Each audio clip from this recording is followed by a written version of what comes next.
Bismillahirrahmanirrahim. Assalamualaikum warahmatullahi wabarakatuh.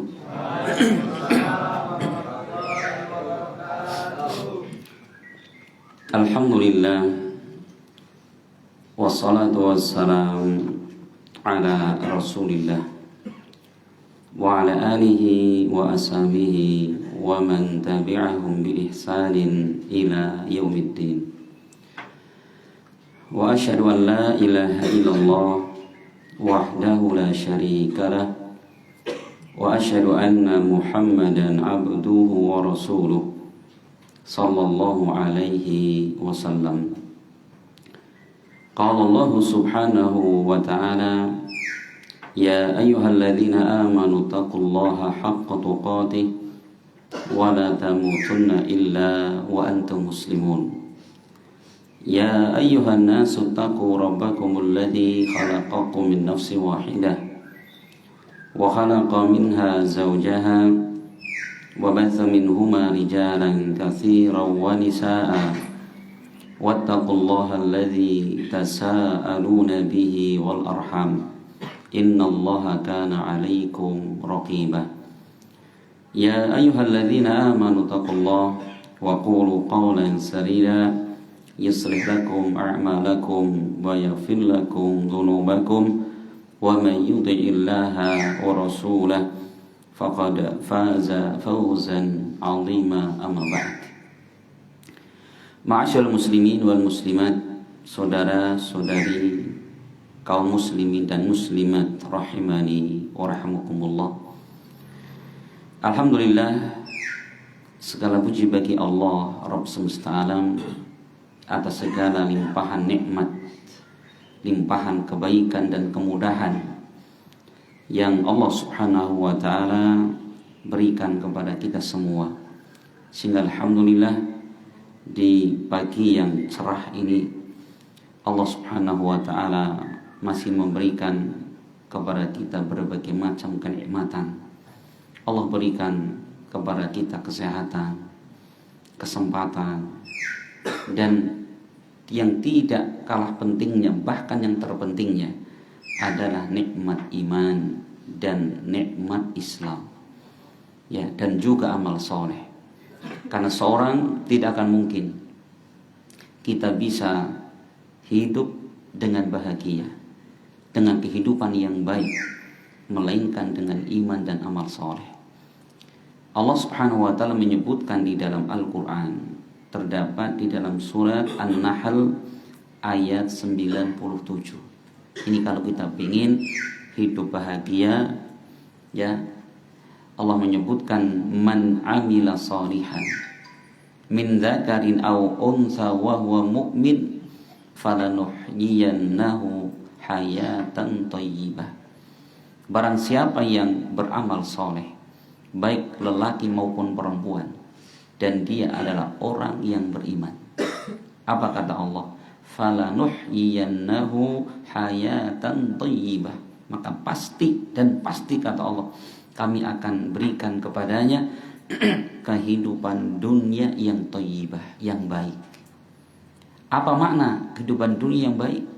Para ulama tafsir banyak sekali penafsiran, seperti Al-Imam Qatadah ibn Di'amah, seorang ulama besar yang hidup di masa tabi'in, itu muridnya para sahabat. Beliau ketika menafsirkan ayat ini bahwa kehidupan yang baik adalah kehidupan yang lapang, kehidupan yang bahagia, dan kehidupan yang aman. Pokoknya segalanya ada di situ. Keamanan, ketenangan, ketentraman ada. Dengan apa tadi? Dengan iman dan amal soleh. Ya, makanya kalau ada seorang yang dia menginginkan kebahagiaan hidup, kok bukan jalur ini, bagaimana? Allah yang mencipta kita, kan gitu.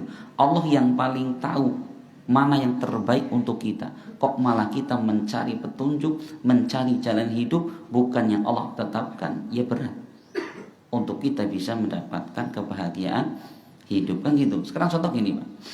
Kita misalkan punya barang elektronik, ya, apa misalkan ada kulkas, ada itu, ya, kita belikan ada petunjuk teknis, ya, kalau ada kekurangan ini cara menghidupkan ini kan gitu. harus tepat. Pabrik ini harus apa? Bukunya ya dari pabrik. Nah sekarang bagaimana Mas? Kita beli barang elektronik tapi apa? Ini buku petunjuknya dari pabrik lain, produk lain, gimana? Bisa nyambung. Gitu loh. Makanya kita melihat si pencipta barang itu. Dan sekarang kalau manusia, siapa yang mencipta? Siapa yang mengaturnya? Allah Subhanahu wa taala. Makanya kalau ingin kita bahagia seperti yang Allah inginkan, bagaimana? Maka tempuhlah jalan yang telah ditetapkan Allah Subhanahu wa taala. Pasti bahagia. Gitu ya? Iya.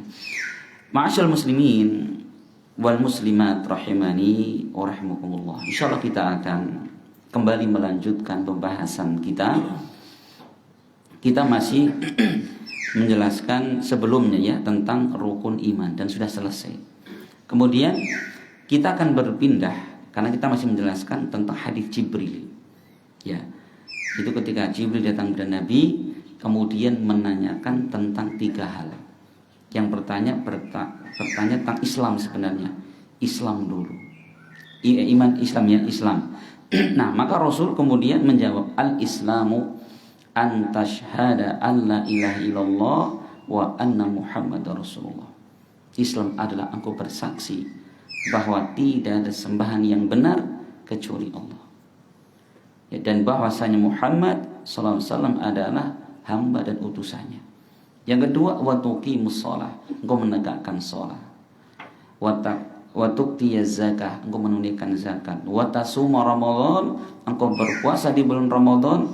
Dan yang kelima, wa an tahujjal baita in istata'ta ilaihi sabila, engkau menunaikan haji ke Baitullah jika telah mampu. Maka si penanya mengatakan, sodaqta, Anda benar. Ternyata yang tanya siapa? Jibril. Nah, teman-teman sekalian perhatikan. Jadi Rasul ketika menjelaskan apa itu Islam, beliau mengatakan itulah Islam dengan menyebutkan rukun-rukunnya.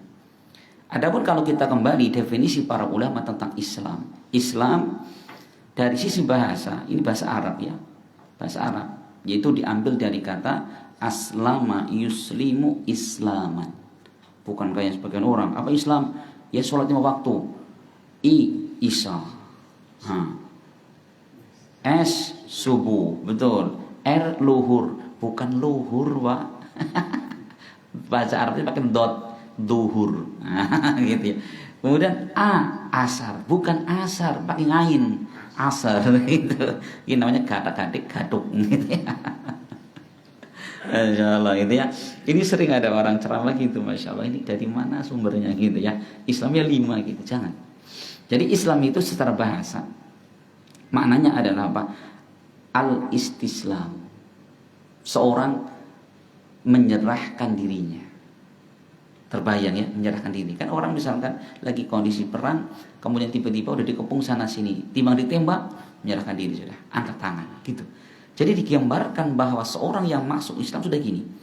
Gini dengan siapa? Dengan Allah Subhanahu wa taala. Makanya para ulama ketika menjelaskan Islam secara istilah, yaitu apa?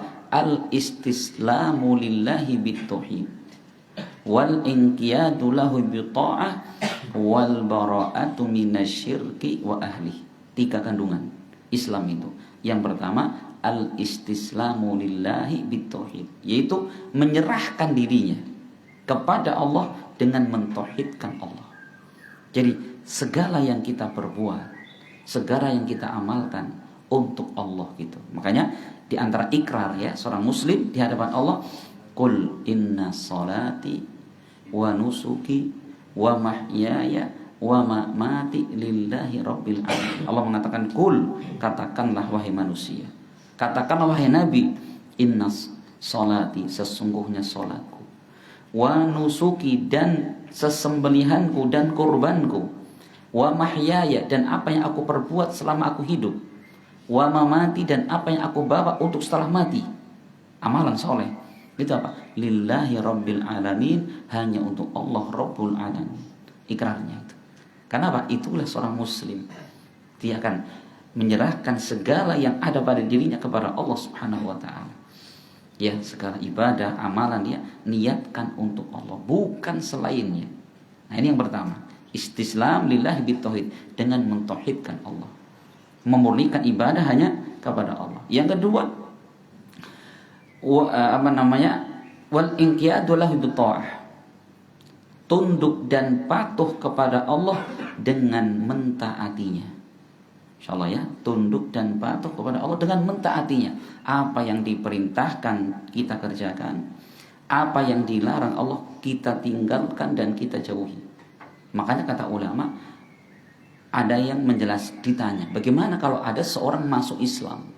Dia masuk Islam, dulunya non muslim, syahadat masuk Islam. Tetapi selama hidupnya dia tidak pernah sholat, katakanlah. Kecuali pas hari pertama dia nikah. Kenapa? Mertua ni kiai. Ya, pas akad nikah kan duhuran, kayak kepaksa duhuran.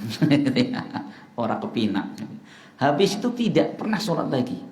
Nggak pernah puasa Ramadan. Puasa Ramadan sarapan nang beri rumah. Berarti kan, apakah mereka muslim? Bukan muslim seperti itu. Karena muslim itu disyaratkan tunduk dan patuh kepada Allah dengan mentaati. Ya, minimal yang wajib-wajib lah, seperti sholat 5 waktu, puasa Ramadan. Kalau sholat sebulan malam nggak lakukan ya masih lumayan. Nggak wajib ini kan gitu, kasarannya loh Pak. Tapi sholat 5 waktu, puasa Ramadannya, zakat yang wajibnya gitu ya. Kalau ditinggalkan semua, kata para ulama, mereka bukan muslim. Jika amalan-amalan Islam semua ditinggalkan, sekedar apa? Islamnya di KTP misalkan gitu ya. Masya Allah. Ini teman sekalian. Jadi Islam yang kedua adalah apa? Dia tunduk dan patuh kepada Allah dengan mentaatinya. Yang ketiga, wal bara'atu minasyirki wa ahli. Berlepas diri dari kesyirikan dan pelakunya.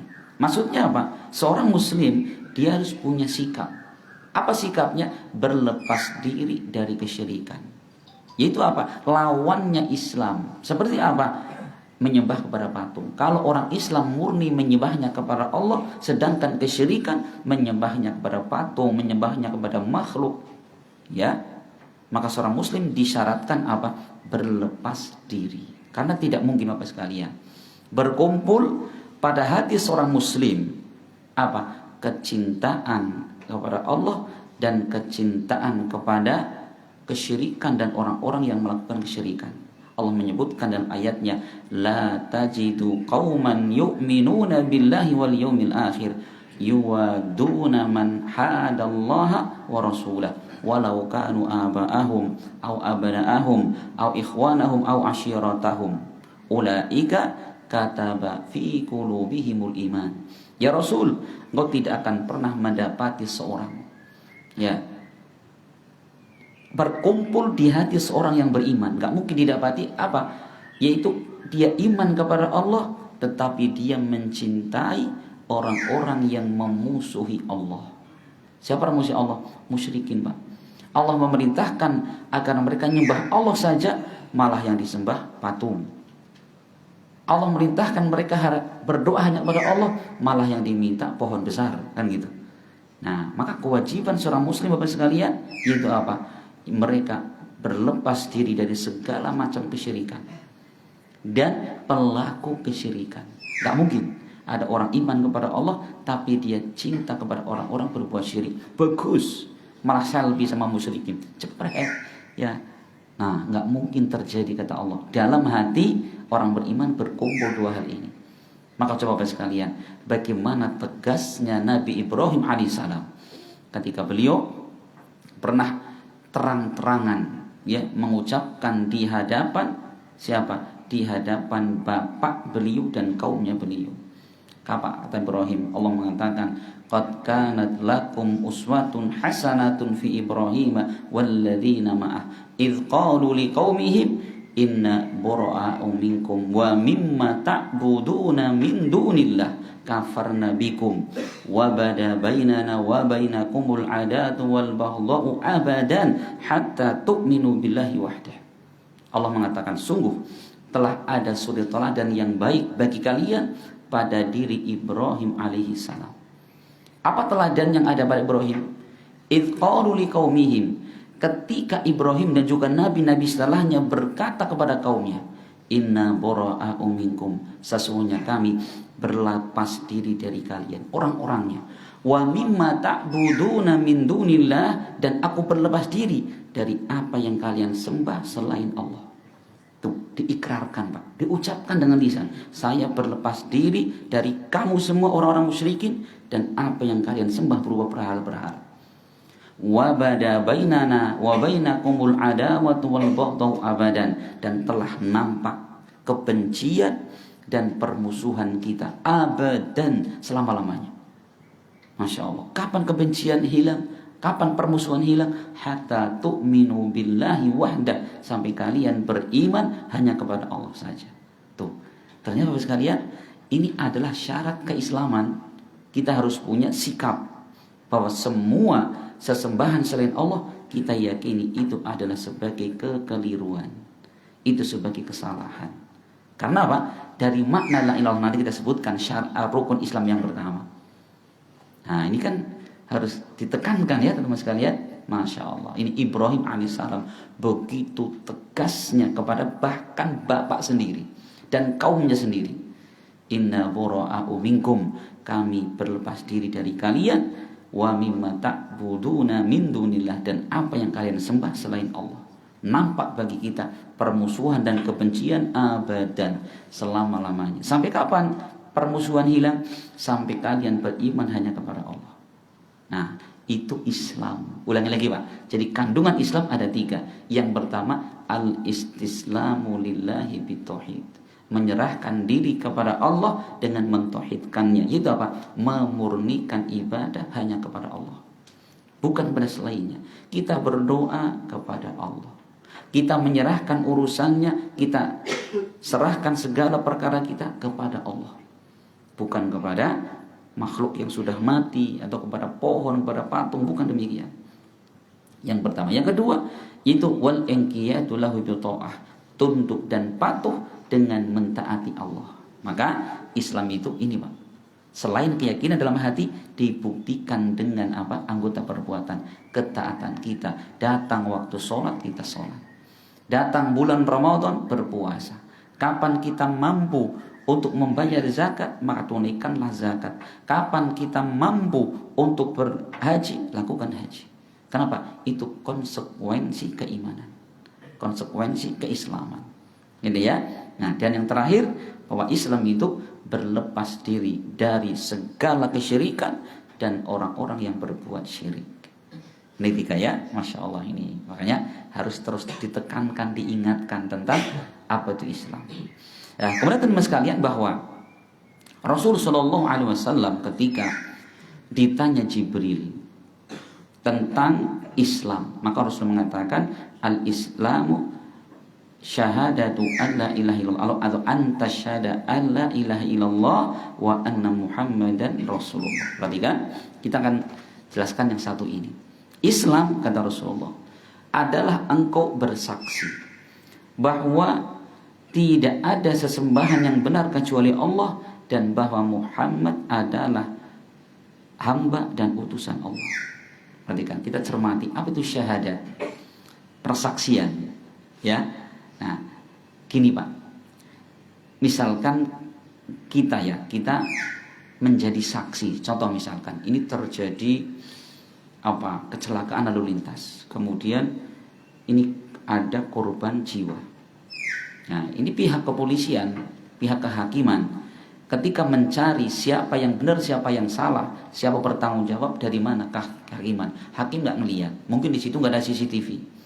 Dengan apa Pak? Dengan saksi. Barang bukti ya, ada kecelakaan ya, mobilnya ringsek, motornya ringsek misalkan. Nah, ada korban jiwa, TKP-nya di mana? Nah, maka pihak kehakiman ketika akan menentukan siapa yang bersalah, siapa bertanggung jawab, dengan apa? Saksi.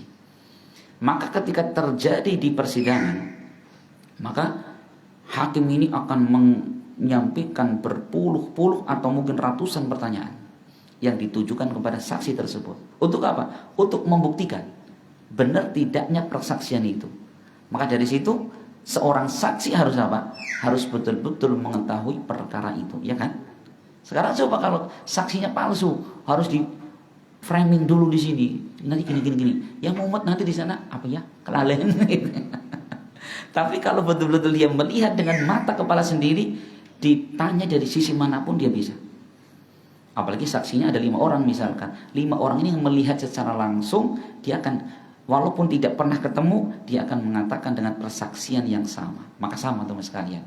Seorang yang bersaksi tentang la ilaha illallah demikian. Makanya para ulama ketika menjelaskan apa makna syahadah, apa makna persaksian itu, para ulama mengatakan man takallama biha aliman bi maknaha amilan bi muqtadaha. Jadi bersaksi itu adalah man takallama biha, orang yang mengucapkan kalimat itu, kalimat la ilaha illallah Muhammadar Rasulullah, dalam keadaan apa? Aliman bi maknaha, dia tahu maknanya. Maknanya apa? Apa makna la ilaha illallah itu? Dan yang kedua, amilan bi muqtadaha, dan dia mengamalkan konsekuensinya, mengamalkan keharusan dari kalimat ini. Apa tadi? 3. Jadi syahadat, persaksian ada 3 kandungan. Yang pertama adalah dia mengucapkan kalimat itu, bersaksi. Karena bersaksi dengan kalimat ini merupakan syarat orang masuk Islam. Jadi kalau ada orang non muslim, dia pengen masuk Islam, apa kewajiban pertama? Bersaksi. Gitu. Ya, bersaksi asyhadu alla ilaha illallah. Selama dia belum mengucapkan kalimat ini, walaupun dia yakin Islam yang benar, walaupun dia katakanlah melakukan beberapa amalan Islam, belum Islam. Makanya para ulama menyebutkan bahwa Abu Thalib mati dalam keadaan musyrik. Siapa Abu Thalib? Pamannya Nabi, yang pernah bersenandung dalam syairnya. Abu Thalib mengatakan, laqad araftu, aku sangat tahu bahwa agama yang benar adalah agamanya Muhammad. Tahu. Dan Abu Thalib ini membela mati-matian Rasulullah dan dakwah beliau. Tapi apa? Begitu menjelang matinya, Rasul mendatangi Abu Thalib, ya, mengajak untuk mengucapkan kalimat syahadat. Rasul mengatakan, ya ammi qul la ilaha illallah kalimatan uhaju laka biha indallah. Wahai pamanku, ucapkan kalimat la ilaha illallah, satu kalimat yang aku akan bela engkau kelak di hadapan Allah. Ternyata di samping Abu Thalib ini ada siapa? Abu Jahal dan Abdullah bin Abi Umayyah. Keduanya mengatakan, ya Abu Thalib, atarghabu an millati Abdul Muttalib. Ya Abu Thalib, apakah kamu akan meninggalkan agama nenek moyang kita? Rasul ulangi lagi, wahai pamanku, ucapkan la ilaha illallah, kalimat yang akan aku bela engkau di hadapan Allah. Abu Jahal ulangi lagi berkali-kali sampai akhirnya Abu Thalib mati dan belum mengucapkan syahadat. Rasul pun sangat bersedih, Pak. Bersedih sekali beliau. Sampai apa? Akhirnya Allah turunkan ayat untuk menandakan bahwa Rasul tidak bisa memberi petunjuk kepada pamannya sendiri. Allah mengatakan, innaka la tahdi man ahbabta walakinallaha yahdi may yasha. Sesungguhnya engkau wahai Rasul tidak bisa memberikan petunjuk kepada orang yang engkau cintai sekalipun, namun Allah memberikan petunjuk kepada siapa yang Ia kehendaki. Masya Allah. Ini adalah ayat jelas sekali bahwa kematian Abu Thalib belum Islam. Kenapa? Dia enggan mengucapkan syahadat. Nah, kita kembali. Jadi syahadat itu apa? Mengucapkan. Yang kedua, dalam keadaan aliman bimaknaha, dia tahu maknanya. Maka ini penting teman sekalian. Kalau ada orang mau masuk Islam, sebelum kita talqin mengucapkan syahadat, itu ada yang lebih penting. Yaitu apa? Kita mengenalkan, memahamkan tentang makna kalimat la ilaha illallah. Makanya coba orang-orang musyrik jahiliyah dulu, Pak, sekedar suruh mengucapkan kalimat la ilaha illallah enggak mau mereka. Kenapa kira-kira?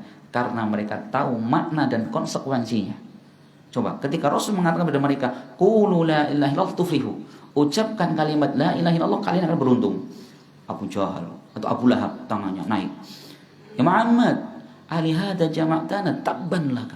Kata Abu Lahab, ya Muhammad, cuman urusan ini kamu mengumpulkan kami, celakalah kamu. Gitu. Akhirnya turunlah surat Al-Lahab kan gitu. Masya Allah. Ini coba. Orang-orang jahiliyah, musyrik jahiliyah hanya mengucapkan la ilaha illallah, mereka nggak mau. Kenapa? Mereka tahu maknanya. Apa sih makna la ilaha illallah?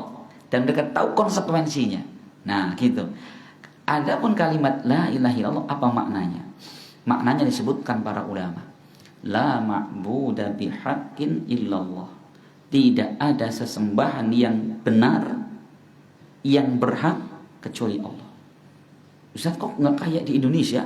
Indonesia kan jadi nyanyian la ilaha illallah, tiada Tuhan selain Allah, greng greng greng greng gitu ya. Bedanya apa, Pak? Coba. Tadi yang diucapkan para ulama maknanya la ma'buda bihaqqin illallah.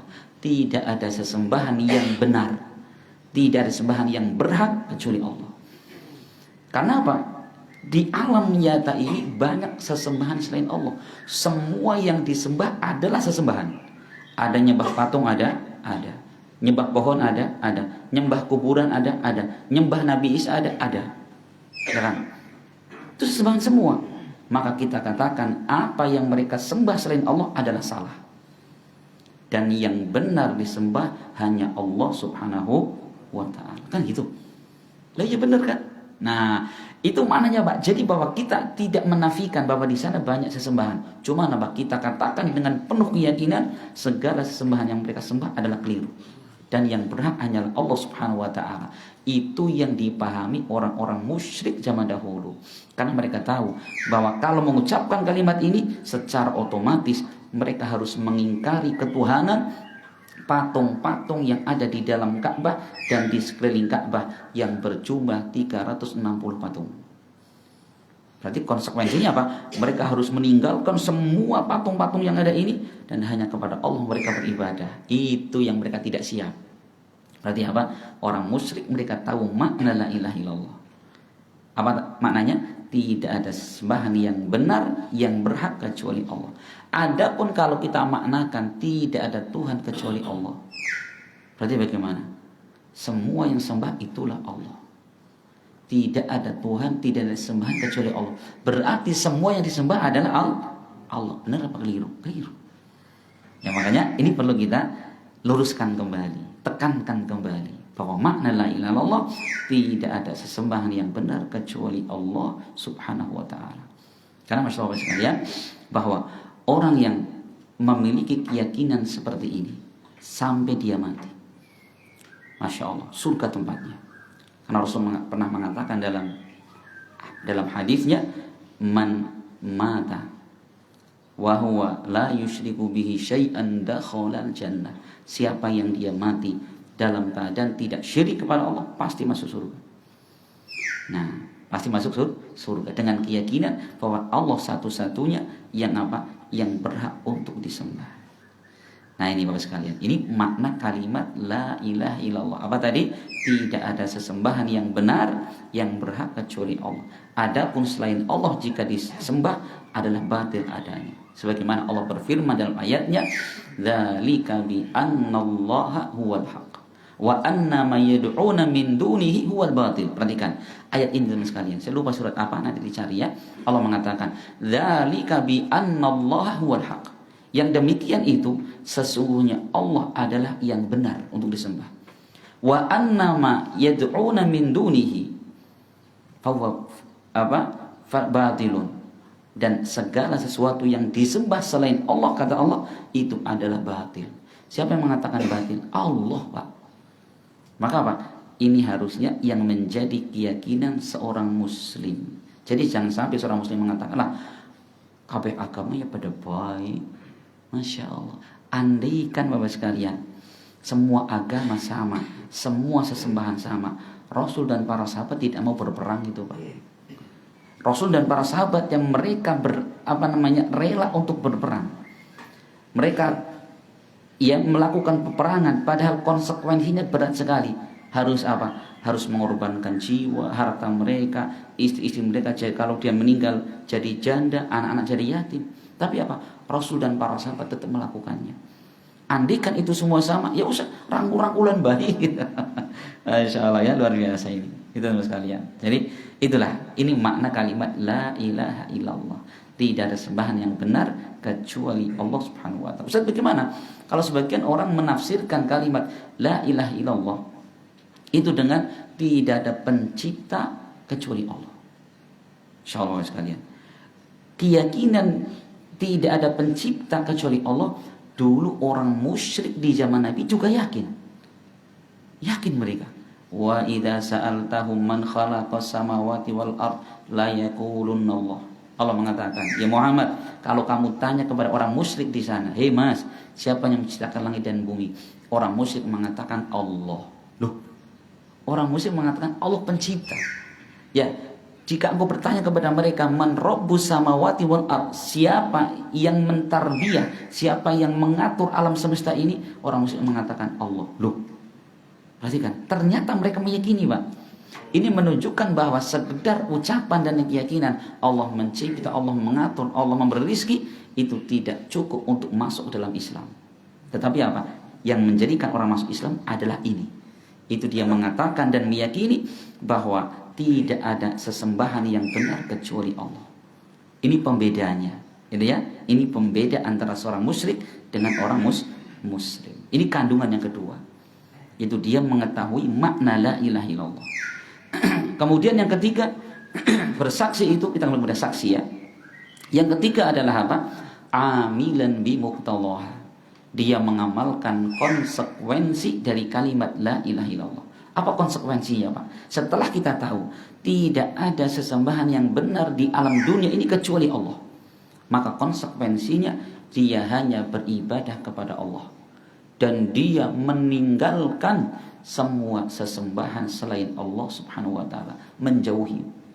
Coba kalau Nabi Ibrahim alaihissalam bukan sekedar meninggalkan, Pak, tapi apa? Beliau menghancurkan berhala-berhala yang dipertuhankan oleh orang musyrik saat itu. Iya kan? Kisahnya gitu dalam Al-Qur'an.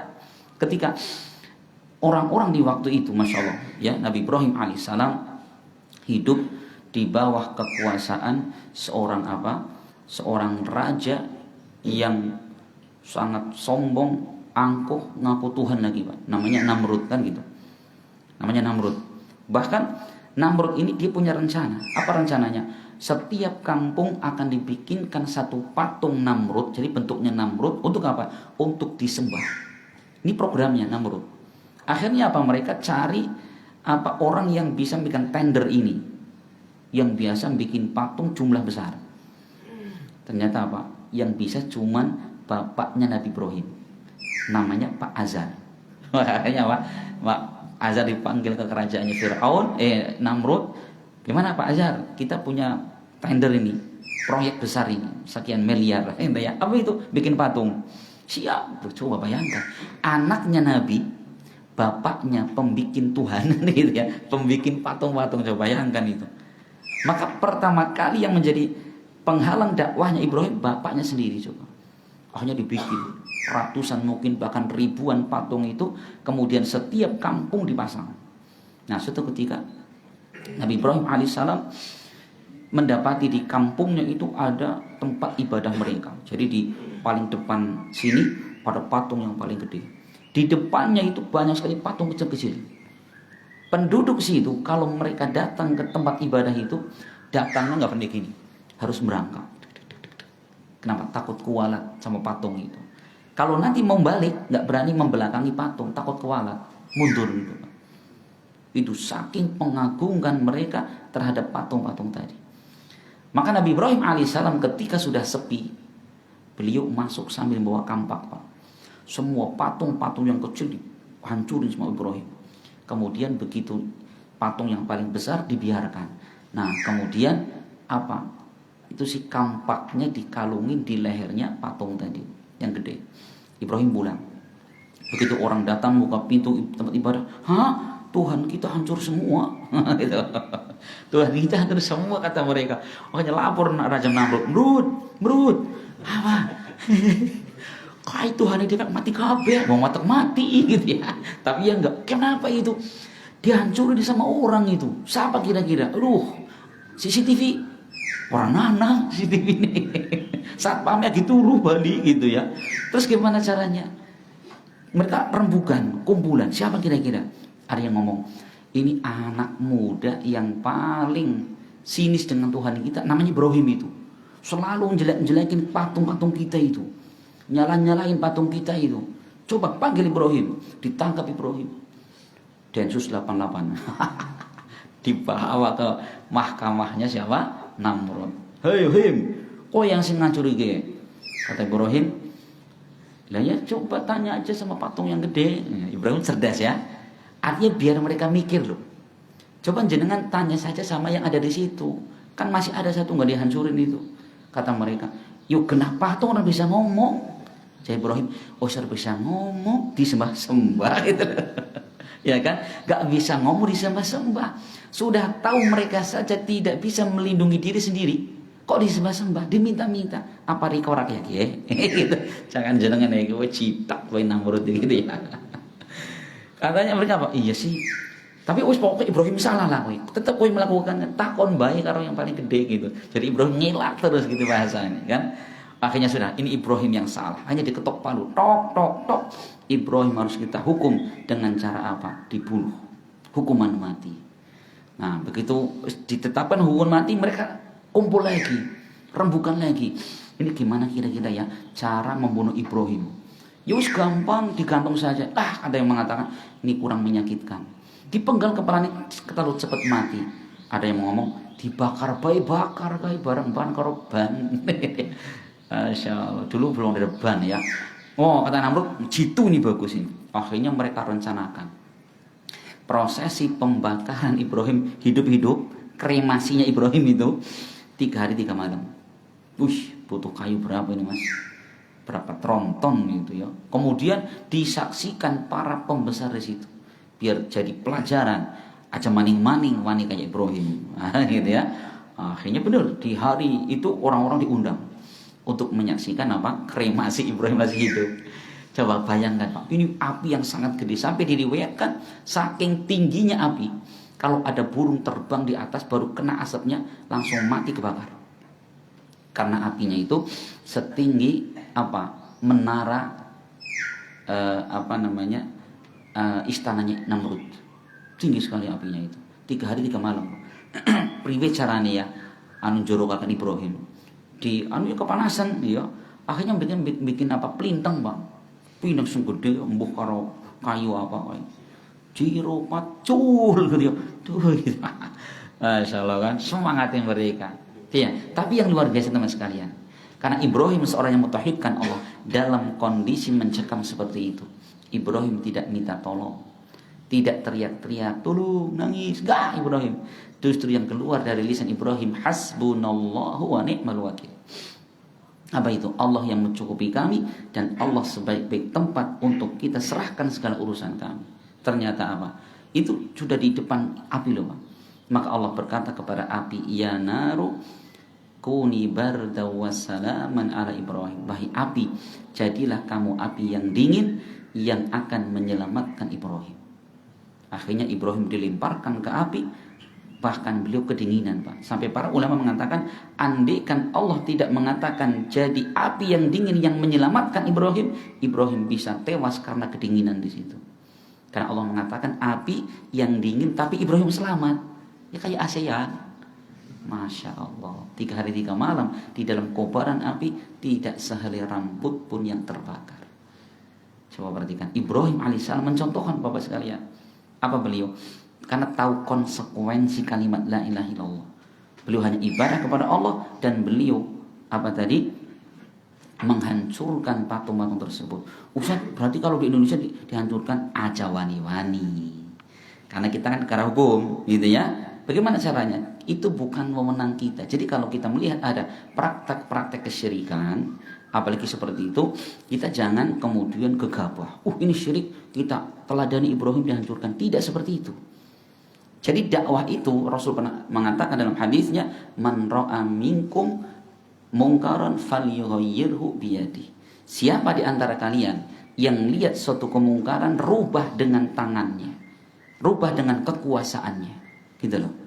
Itu ya, dengan kekuasaannya maksudnya apa? Kalau dia seorang pejabat, dia punya kekuasaan di situ, baik dia Pak RT, Pak RW, kepala desa, atau mungkin dia camat dan seterusnya, ada kesyirikan di kampungnya, wajib dia dengan kekuasaan yang ada untuk apa?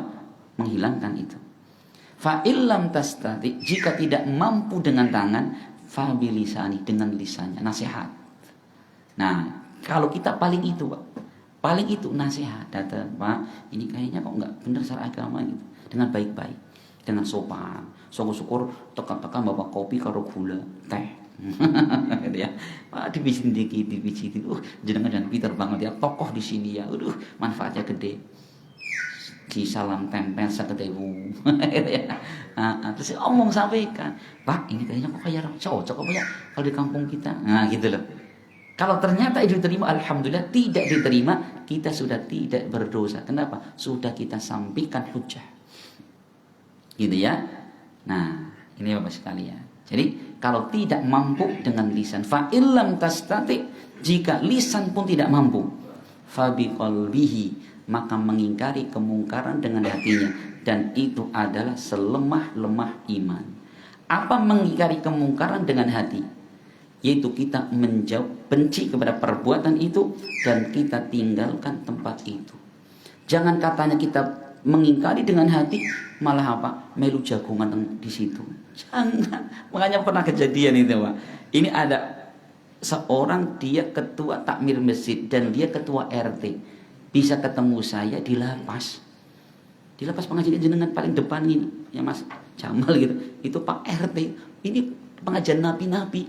Jadi begitu saya selesai pengajian, kata si pilih Ustaz, tadi yang depan Ustaz itu dia ketua takmir masjid dan Pak RT. Kok bisa-bisa nih? Kasus apa Pak? Jadi cerita Pak Semir itu. Jadi Pak RT ini, Pak takmir masjid itu lagi jadwal ronda. Nah, ronda gitu. Nah, teman-temannya ini pada gaple, pakai duit, gaple gitu, main kartu itu yang as dan sebagainya, namanya apa itu? Kartu bridge apa ya? Nah, gitu, berjudi di situ. Ternyata ada patroli polisi, mungkin ada warga yang lapor gitu. Nah, polisinya berhenti, langsung kemudian semua yang ada di situ ditangkap semua. Pak RT, Pak, polisi saya nggak termasuk, urusannya nanti di kehakiman gitu, di pengadilan. Ya udah, akhirnya semua dibawa, dititipin di lapas Purwokerto gitu. Dia nyesel banget, ya Allah, perhatikan nih. Karena apa? Walaupun dia tidak melakukan, tapi dia di TKP kena. Ya kan? Gitu. Makanya cara mengingkari kemungkaran dengan hati, orang malah jagoan di situ. Bukan, tinggalkan sejauh-jauhnya. Ya, kenapa Allah mengatakan wattaqu fitnatal lati la tusibannal ladzina zalamu minkum khassah. Hendaklah kalian takut dan khawatir dengan suatu musibah yang akan menimpa bukan hanya orang-orang yang zalim saja. Jadi gitu, Pak. Jadi kalau musibah dari Allah tiba, datang, itu tidak dipilih-pilih. Orang yang jahat ya Allah siksa, Allah kemudian timpakan musibah, bahkan orang beriman pun ikut di situ. Makanya Rasul ketika menggambarkan sebuah kemaksiatan yang terjadi di masyarakat dan dibiarkan, itu seperti gini, Pak. Misalkan kita ini sedang berada di sebuah kapal. Kita satu kapal nih perjalanan ya, mau kemana misalkan itu. Nah, sini tutup semua. Kalau ada butuh air kita naik dulu sana, lantai 3 baru ngambil air dari sana. WC-nya di sana. Ada satu orang ini dia nggak sabaran. Akhirnya pengen wudhu mungkin atau pengen apa, dia nggak mau naik ke sana. Lah bebah, kesel gitu. Akhirnya Pak, dia ngambil paku ngelubangin kapal bagian bawah. Duk. Jenengan lewat. Mas ngapa Mas? Kekor abdus pliket gitu. Oh, dia diam, jenengan diam, enggak mengingkari. Lah, ben wong sing salah PKI ya gitu. Kemudian yang satu lagi lihat, biarin yang salah juga dia. Coba Pak, kalau 10 orang melihat perbuatan seperti itu kita biarkan. Apa yang terjadi? Kan air akan masuk ke perahu. Terus lama-lama banyak penuh bisa tenggelam. Pertanyaan kita, ketika perahu tenggelam, maka yang tenggelam satu orang tadi atau semua penghuni kapal di situ? Semua penghuni kapal tenggelam. Padahal yang berbuat salah cuma satu. Cuma apa? Terjadi pembiaran. Makanya jangan pernah kita membiarkan sebuah kemaksiatan, apalagi kesyirikan. Hendaknya apa? Kita ingatkan mereka dengan cara yang pelan, yang bagus ya. Kasih solusi. Coba andaikan orang tadi lagi ngelubangi perahu, Mas, sabar Mas. Jangan mau mandi, iya, tak ambilkan air. Gitu loh. Atau Mas, Jangan, ini bahaya, nanti bisa tenggelam kita semua gitu loh. Diingatkan. Nah, gitu ya. Iya, insyaallah ya, kita sekalian. Jadi ini tentang makna kalimat la ilaha illallah. Ya, masya Allah. Untuk makna Muhammad Rasulullah, insya Allah kita akan jelaskan di pertemuan berikutnya. Masih ada waktu sekitar 5 menit ke depan. Barangkali ada yang perlu disampaikan atau ditanyakan, monggo Mas. Ya, di masih 5 menit barangkali ada yang perlu disampaikan atau Ustaz, kayaknya orang cocok loh. Ya Allah, insya Allah kalau sama saya terima dengan baik. Gitu ya. Monggo Mas. Jadi kalau pengajian kita kan terbuka ya. War doktrin melu Ustaz TKB. Enggak demikian. Monggo kalau misalkan jenengan punya hujah sampaikan ya. Masya Allah. Untuk apa? Ya, siapa tahu Ustaznya salah, mungkin enggak? Ya mungkin. Gitu. Kalau ada pertanyaan kurang dipahami bisa disampaikan. Di luar tema juga enggak apa-apa. Monggo Mas. Barangkali ada. Aman? Masya Allah. Luar biasa. Berarti karena jenengan sudah merasa sudah paham, maka ya kita cukupkan sampai sekian. Semoga bermanfaat dan semoga Allah Subhanahu wa taala memberikan kepada kita keberkahannya, ya, rezeki yang melimpahnya, karena belajar ilmu agama ini salah satu sebab kita mendapatkan rezeki. Perhatikan Pak, belajar ilmu agama salah satu sebab mendapatkan rezeki. Karena dulu di zaman Nabi pernah Pak, ada seseorang dia mengadu kepada Nabi, ya Rasul, ini saya punya saudara ini, dia malas sekali untuk bekerja, nggak kayak saya semangat kerja. Kalau saudara saya dia itu malas sekali, kenapa? Justru dia banyaknya waktu untuk belajar. Maka apa kata Rasul? Ya, Rasul mengatakan la'allaka turzaqu bihi, engkau akan mendapatkan rizki disebabkan karena saudaramu yang belajar. Masya Allah. Jadi orang yang belajar ini, misalkan kita punya anak ya, yang mereka belajar TPQ, belajar ilmu agama, ini kata Rasulullah akan menyebabkan apa? Orang tuanya mendapatkan rizki. Maka wajib bagi orang tua ya, ketika mereka pulang sekolah, apalagi sekolah umum ya, nggak ada pelajaran agamanya, wajib orang tua untuk mengarahkan mereka untuk belajar agama. Karena Pak, belajarnya mereka ini salah satu sebab untuk menarik rizki, agar Allah berikan rizki kepada orang tuanya. Itu ya, la'allaka turzaqu bihi, Allah akan berikan rizki kepadamu dengan sebab saudaramu itu. Coba kalau kemudian kita belajar, istri kita belajar, anak-anak kita belajar, rizki akan bertambah dengan berkah. Semoga bermanfaat dan semoga Allah Subhanahu wa taala menerima segala amal soleh kita, mengampunkan segala dosa dan khilaf kita, serta semoga Allah Subhanahu wa taala mematikan kita di atas Islam dan Sunnah dan memasukkan kita ke dalam surganya kelak. Amin ya rabbal alamin. Subhanakallah wa bihamdik, asyhadu an la ilaha illa anta, astaghfiruka wa atubu ilaik. Assalamualaikum warahmatullahi wabarakatuh.